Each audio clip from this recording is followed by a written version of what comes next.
नमस्कार, मी किरण सोनवणे. तेजस्वी महाराष्ट्र न्यूज मध्ये तुम्हा सर्वांचे स्वागत. छत्रपती संभाजीनगर. कुणाचा जरी जीव वाचेल या भावनेने महिला रक्तदानासाठी येतात. मात्र 3 पैकी 2 महिलांना रक्तदान न करताच परतावे लागते. कारण वजन HB कमी असते. यामुळेच रक्तदानात महिलांचा टक्का कमी असून पुरुषच पुढे आहेत. ही वेळ आहे तिच्या आरोग्याला आणि पोषणाला प्राधान्य देण्याची, जेणेकरून तीही ठामपणे म्हणू शकेल, मी रक्तदाताही आहे. दरवर्षी 14 जूनला जागतिक रक्तदाता दिन पाळण्यात येतो.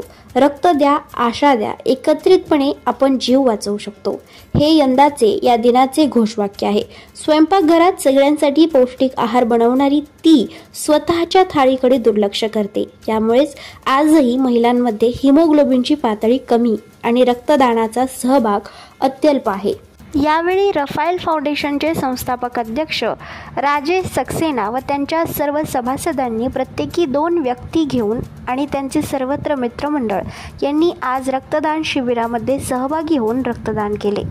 पाहत रहा तेजस्वी महाराष्ट्र न्यूज. आमच्या चॅनलला लाईक करा, शेअर करा आणि सबस्क्राईब करून बेल आयकॉन प्रेस करायला विसरू नका. धन्यवाद.